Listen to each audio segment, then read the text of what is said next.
Bonjour et bienvenue à ce culte autour du dimanche du bon berger. La Bible nous raconte que Dieu se présente lui-même comme le berger, le bon berger. Jésus est notre berger, notre bon berger. Il le dit, « Mes brebis écoutent ma voix et je les connais. Elles viennent à ma suite et moi je leur donne la vie éternelle. » Prions. Seigneur, merci, tu nous regardes encore de ce même regard d'amour que tu as posé sur la femme adultère, sur la Samaritaine, sur Marie-Madeleine, sur le brigand crucifié à côté de toi. Tu nous regardes encore de ce regard de compassion du berger qui cherche sa brebis perdue jusqu'à ce qu'il la trouve. Merci pour ta parole. Donne-nous maintenant d'entendre et de vivre cet amour dans la parole que nous allons écouter, parole de vie et d'espérance. Merci pour cette parole, qu'elle inspire notre prière, qu'elle nous redonne vie, partout où nous vivons dans les ténèbres, dans la nuit. Amen. Écoutons aujourd'hui l'Évangile nous dire chez Jean, « Je suis le bon berger ». Le bon berger donne sa vie pour ses brebis. Celui qui n'est pas le bon berger, qui n'est pas le propriétaire des brebis, mais que l'on paye pour les garder, se sauve, lui, dès qu'il voit le loup. Et il abandonne les brebis. Alors le loup se précipite sur elles, il s'empare de quelques-unes et disperse le troupeau. Cet homme agit ainsi parce qu'il est payé pour faire ce travail, il n'a aucun souci pour les brebis. Moi, je suis le bon berger. Je connais mes brebis et mes brebis me connaissent, tout comme le Père me connaît et que je connais le Père. Je donne ma vie pour mes brebis. J'ai encore d'autres brebis qui ne sont pas dans cet enclos. Celles-là aussi, il faut que je les amène. Elles écouteront ma voix. Ainsi, il n'y aura plus qu'un seul troupeau, avec un seul berger. Vérité est ta parole, Seigneur. Amen. L'image qui nous est proposée dans cet évangile est plutôt simple, limpide, claire. Jésus veut être le berger et nous devons le suivre.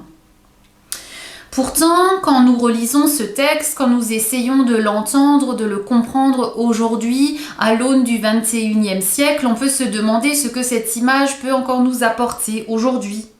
Est-ce que ce n'est pas une image un peu vieillotte, un peu kitsch, comme diraient les jeunes ? Le berger, on en a souvent une image un peu vieillotte, celle d'un rêveur, de quelqu'un d'un peu romantique, qui n'a pas vraiment les pieds sur terre parce qu'il vit avec ses moutons et pas avec des humains. Un jeune homme assis dans un champ avec un chapeau sur la tête et un brin de paille dans la bouche. Est-ce que c'est vraiment ce genre de guide dont nous avons besoin aujourd'hui, au XXIe siècle, là, dans notre monde ? Et puis, je me suis dit, est-ce que nous voulons vraiment être des moutons ? Traiter quelqu'un de mouton, c'est un peu une insulte. On parle de moutons quand on parle de gens qui n'ont pas vraiment d'opinion personnelle, qui ne savent pas ce qu'ils veulent et qui se contentent de suivre le mouvement. Qui voudrait être un mouton ? Personne. Nous voulons être libres et pas suivre bêtement quelqu'un qui nous dirait quoi faire et comment penser. Et puis je me suis rendu compte aussi combien on pouvait tomber dans ce piège, de croire que cette image que Jésus nous propose n'est plus pour nous. Est-ce que la Bible aurait une date de péremption ? Qui a dit que la Bible était dépassée parce que le monde avait changé ? Est-ce que nous pensons vraiment que Dieu est devenu démodé parce que nous avons changé ? Est-ce que Dieu devrait s'adapter à nous ? Est-ce qu'il faudrait réécrire la Bible pour qu'elle soit d'actualité pour nous? Est-ce que ce n'est pas plutôt à nous de nous adapter à Dieu que le contraire? Et puis j'ai pensé à cette autre histoire d'un animal et de son berger. Elle n'est pas dans la Bible, mais je l'ai apprise à l'école. Peut-être comme beaucoup d'entre vous, c'est l'histoire de la chèvre de Monsieur Seguin. Elle avait aussi un berger, ou plutôt un maître. Elle avait tout ce dont elle avait besoin, mais elle rêvait d'autre chose. Elle rêvait de liberté. Parce qu'on le sait bien, l'herbe est toujours plus verte chez le voisin. Finalement, la chèvre s'est échappée de ce qu'elle croyait être une prison pour se jeter littéralement dans la gueule du loup. Et puis je me suis demandé si nous n'étions pas un peu comme cette chèvre. Nous ne voulons pas être des moutons. D'ailleurs, on verra plus tard que Jésus ne parle pas de moutons, mais de brebis. Et ça fait toute la différence. Nous ne voulons pas toujours de Jésus comme berger parce que nous pensons qu'il veut nous enfermer, nous enchaîner, et parce que nous croyons que l'herbe est plus verte ailleurs. Et en fait, on ne se rend pas compte que c'est tout le contraire. Est-ce que nous sommes libres? Est-ce que l'humain est libre? Ça pourrait être une bonne thématique pour une dissertation de philo. Est-ce que l'homme est vraiment aussi libre qu'il le pense? Est-ce que notre monde est libre? Il s'affranchit de Dieu, des lois, des contraintes, des obligations. Mais est-ce qu'il est libre pour autant? Je ne sais pas si vous connaissez l'album de Max Lucado qui s'appelle « Si seulement j'avais un nez vert ». C'est l'histoire d'une petite marionnette qui s'appelle Punchinello. Et dans le monde de Punchinello, la mode en ce moment, c'est d'avoir le nez vert. Et pendant longtemps, la petite marionnette va résister à ce mouvement de foule. Tout le monde fait la queue pour se faire peindre le nez en vert. Alors c'est vrai, c'est tellement chouette d'avoir le nez vert. Les gens qui ont le nez vert sont tellement plus cool, tellement populaires, réussissent tout tellement mieux que les autres que Punchinello finit par craquer. Lui aussi va faire la queue pour se faire peindre le nez en vert.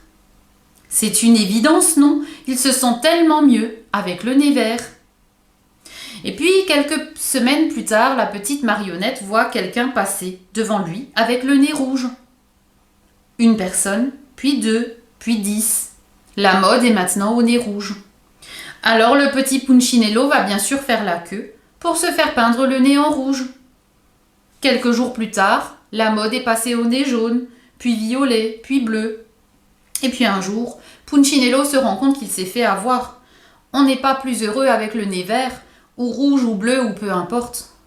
Alors il retourne voir son créateur, Élie, qui est une image de Dieu, et il se fait poncer son petit nez pour qu'il retrouve la couleur naturelle du bois. Ça fait mal, mais Punchinello a retenu la leçon. Il choisira désormais d'être lui-même, comme son créateur l'a voulu, et pas comme les autres voudraient qu'il soit. Est-ce que nous sommes libres? Ou est-ce que nous sommes parfois comme Punchinello, esclaves de ce que les autres veulent de nous, esclaves d'un effet de mode qui me dit quoi faire, esclaves d'un gourou qui me dit quoi croire, esclaves de la pub qui me dit quoi acheter ou comment vivre, esclaves de toute cette pression autour de moi qui me dit ce que je dois être? Alors quand en plus Jésus nous dit qu'il veut être notre berger, c'est peut-être la goutte d'eau qui fait déborder le vase. Mais ne rejetons pas trop vite cette proposition. Moi, je suis le bon berger, dit Jésus. Pas un berger, pas n'importe quel berger, le bon berger. On a tous besoin d'être orientés, guidés dans la vie. Finalement, le seul choix que nous puissions faire, c'est de choisir qui va guider nos vies. Peut-être alors que ce texte peut prendre tout son sens. Il vaut mieux suivre le bon berger que de suivre un mercenaire. Que nous dit vraiment ce texte du bon berger? Il nous dit déjà que Jésus veut être un berger, le bon berger, et cette image en soi est déjà parlante. Du temps de la Bible, le berger, ce n'est pas ce qu'on en imagine aujourd'hui. Le berger, c'était un homme fort. Il combattait les bêtes sauvages pour protéger son troupeau. Et à l'époque, en Palestine, il y avait des loups et même des ours. Rien à voir avec l'image romantique du berger avec son brin de paille dans la bouche. Le berger devait lutter, se battre contre les bêtes sauvages pour éviter que le troupeau soit attaqué. Et Jésus le dit, le berger donne sa vie pour ses brebis. C'est ce qu'il a fait lui-même à la croix, il a donné sa vie pour nous, pour ses brebis. Le berger, c'est celui qui prend soin de ses brebis. C'était d'ailleurs son travail principal, chercher de bons pâturages pour que les brebis aient à manger. Chercher des prés d'herbes fraîches et de l'eau à boire, comme le dit le psaume 23, ce psaume tellement connu qui nous parle de l'Éternel comme d'un berger. Soigner celles qui sont blessées, aller chercher celles qui s'égarent loin du troupeau. Quand on s'attarde un peu sur les qualités d'un berger, on peut se rendre compte combien ce texte est une promesse pour nous. Jésus veut être notre berger, prendre soin de nous, nous donner tout ce dont nous avons besoin. On parle de nourriture, d'eau fraîche, on pourrait parler de joie, de paix, d'amour, de sécurité. Tout ce dont nous avons besoin pour vivre. Notre berger veut soigner nos blessures quand la vie nous a écorchés, quand parfois on est couché à terre, terrassé par la maladie, par les épreuves, par la violence. Ce texte nous dit que notre berger nous connaît. Je connais mes brebis et elles me connaissent. Jésus connaît chacun de nous individuellement. Pour lui, nous ne sommes pas juste des numéros, mais nous sommes précieux. Il connaît chacun de nous. Il est toujours là. Il connaît notre nom. Il sait tout de nous et il nous promet sa présence chaque jour. Dans les jours faciles et agréables, mais aussi dans les jours difficiles, quand nous souffrons, quand nous pleurons et même quand la mort vient frapper à notre porte. Le bon berger ne nous promet pas une vie facile où le soleil va briller tous les jours, mais il s'engage à nous accompagner, à faire cette traversée de la vie avec nous à chaque instant. Jésus nous avertit, il y a un seul bon berger, il y a beaucoup de mercenaires. Le texte nous avertit, qui allons-nous suivre? À qui allons-nous accorder notre confiance? Jésus nous rappelle que les brebis peuvent suivre leur berger ou alors un mercenaire, c'est-à-dire des hommes qui sont payés pour garder le troupeau. Mais attention, dit Jésus, il y a une grande différence entre le berger et les mercenaires. Quand le loup attaque, les mercenaires s'enfuient, tandis que le bon berger, lui, il n'abandonne pas son troupeau. Le loup représente tous les dangers auxquels nous sommes exposés, toutes les formes de mal que nous pouvons rencontrer, tout ce qui nous menace en tant qu'humains, en tant qu'individus, mais aussi tout ce qui nous menace en tant que communauté. La jalousie, le mensonge, le conflit, la tentation, l'épreuve, la maladie, la peur, la mort. Jésus ne va pas se cacher quand l'épreuve vient frapper à la porte de nos vies. Il est là, il se tient présent, il n'a pas peur, il ne part pas en courant. Le plus grand ennemi à combattre pour le berger, c'est la mort. Et Jésus le savait, pour devenir notre berger, il a dû lui-même devenir une brebis, ou plutôt un agneau destiné au sacrifice. Lui aussi a connu la souffrance et la mort, parce qu'il savait que par sa mort nous serions sauvés. Pour devenir notre berger, il est allé jusqu'à mourir lui-même. Ce n'est pas juste une belle image qu'on apprend au catéchisme, c'est la réalité de l'Évangile. Le bon berger donne sa vie pour ses brebis, mais le mercenaire, lui, il voit venir le loup, il abandonne ses brebis et il s'enfuit. Quand il s'agit de vie ou de mort, les comportements sont radicalement différents. Le souci du bon berger, c'est la vie de ses brebis. Jésus nous montre que nous sommes tellement importants pour lui qu'il a été prêt à aller jusqu'à mourir pour nous. Et personne ne pourra nous enlever ça. Alors qui allons-nous suivre? Le berger ou n'importe quelle autre voie qui pourrait nous mener sur un autre chemin? Jésus nous dit « Les brebis entendent ma voix et elles me suivent ». Et finalement, c'est là toute la différence, être une brebis ou être un mouton. La brebis, c'est celle qui entend la voix de Jésus et qui le suit. Être un mouton, c'est celui qui suit le mouvement de foule. Si un mouton part dans un sens, tous les moutons partiront dans le même sens, peu importe qu'il y ait quelque chose à suivre ou pas. Mais la brebis, elle va vers Jésus parce qu'elle entend sa voix et parce qu'elle le connaît. Alors qui allons-nous suivre? À qui allons-nous accorder notre confiance? Ce n'est pas simplement une question en l'air, c'est une question de vie ou de mort. La personne à qui nous allons accorder notre confiance pourra-t-elle nous accompagner dans toutes nos épreuves, dans la maladie, dans la souffrance, dans la solitude, peut-être un jour dans la déchéance physique et même dans la mort? On peut placer notre confiance dans tant de choses, mais un seul pourra être avec nous dans toutes les circonstances de nos vies et même jusque dans la mort. C'est Jésus, le berger, le bon berger. Il est le seul qui peut nous garantir sa présence jusque-là. Il est le seul bon berger. L'Évangile va même encore plus loin.